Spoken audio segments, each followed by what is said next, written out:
Seguimos con nuestro segmento de análisis, esto en el marco de la entrega de los premios Nobel. Y nos acompaña Mar Romero Sala. Mar, qué bueno tenerla aquí en nuestro estudio nuevamente. Seguimos con esta serie de los premios Nobel, esta vez con el Premio Nobel de Química. Buenos días, Raúl. Sí, lo hemos estado anunciando de nuevo, como desde el principio. Fue para los estadounidenses Barry Sharpless y Caroline Bertozzi y el danés Morten Meldal, ¿no? Dos curiosidades. Barry Sharpless ya ganó el Nobel de Química en 2001 y Caroline Bertozzi es solo la octava mujer en toda la historia de los premios Nobel de Química que ha recibido este galardón desde 1901, hace más de 100 años.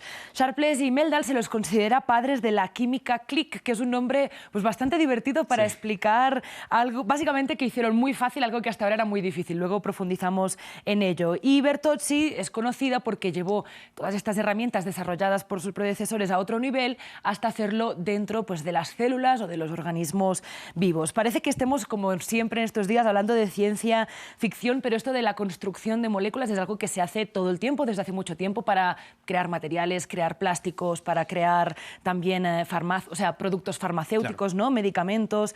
Y para que nos hagamos una idea muy rápida y saber de qué estamos hablando, ¿no? Recordemos que la molécula es la agrupación de átomos que todavía conserva sus propiedades de la sustancia a la que pertenece. Por ejemplo, una molécula de agua es H2O, tiene 2 átomos de hidrógeno, 1 de oxígeno, y son muchas moléculas de agua las que crean el agua pues, para que nosotros la podamos ver y tocar. Entonces, bueno, pues los grandes avances de estos 3 científicos están precisamente en sus herramientas y métodos para la construcción de moléculas. Ahora sí hablemos, Mar, de la química del click.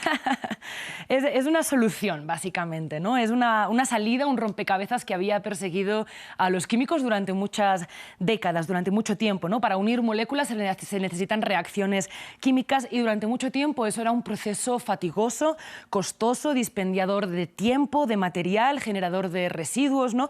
Algo que hacía todo muy difícil, especialmente, por ejemplo, en los átomos de carbono, totalmente presentes en lo que es la materia orgánica y que son pues, muy reticentes, digamos, a dejarse manejar como uno quiere. Entonces ahí Sharpless fue el que dijo, bueno, en vez de intentar usar estos átomos, unirlos a átomos de carbono, que es muy difícil, usemos a pequeñas estructuras moleculares ya de átomos de carbono, que son como una especie de ladrillos más grandes que sirven para construir con mucha más facilidad, enganchar y enlazar estas moléculas con reacciones pues, que no sean procesos largos, costosos y que también sean mucho más amigables con el medio ambiente. Pero es que luego, además, llega también pues, una de las joyas de la corona de la química y que se premia precisamente en este premio Nobel, que es una reacción especial. Tiene un nombre rarísimo, se llama cicloadición alquinoácida catalizada por cobre, pero ya vamos a explicar qué significa. Básicamente, si tú quieres unir dos cosas, ¿no? Dos moléculas, como vemos en este gráfico.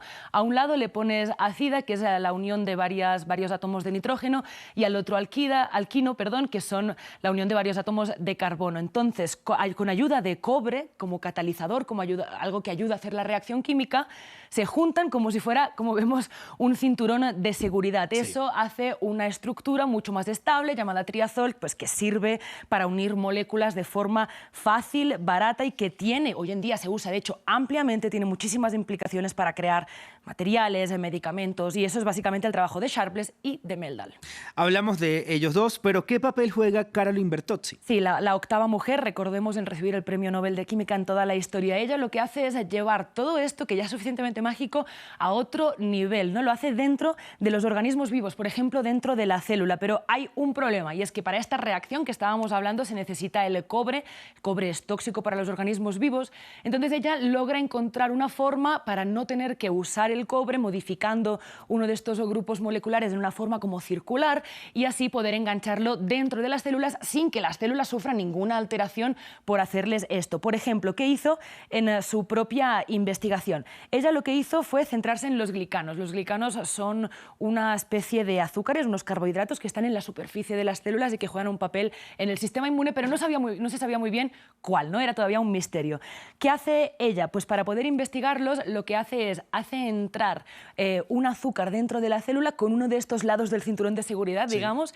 La célula lo procesa, coge este azúcar que ya le incorpora, lo pone en uno de los glicanos que le salen, digamos, en la superficie, y luego coge una molécula, digamos, fluorescente que brille, le pone el otro lado del cinturón de seguridad y hacen clic una vez este glicano está fuera de la célula. Entonces, pues, ¿qué tienes? Tienes glicanos fluorescentes que, por lo tanto, son mucho más fáciles de rastrear, de ver y de entender lo que hacen. ¿Y de qué nos sirve esto hoy en día, Mar? Pues decíamos que esta química click lleva mucho tiempo ya sirviendo para muchas cosas, lo mismo con la química bioortogonal, que por cierto es todo este proceso que hace Bertozzi de poder hacerlo dentro de células o de organismos vivos, pero hay cosas y hay implicaciones gigantes, por ejemplo, en tecnologías de la salud, que sabemos que aquí pues, nos interesan además especialmente. Por ejemplo, estos glicanos fluorescentes de alguna forma pueden servir como biomarcadores, por ejemplo, para saber en qué estadio está el cáncer o cómo se desarrolla.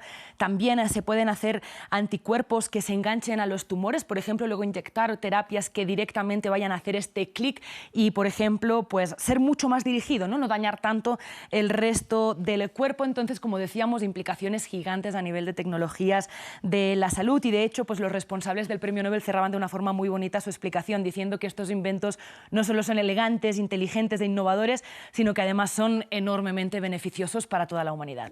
Mar, como siempre, gracias por la información. La quiero felicitar por su capacidad de entender toda esta información en tiempo récord, algo de hora y media, para después explicarnos absolutamente todo. Por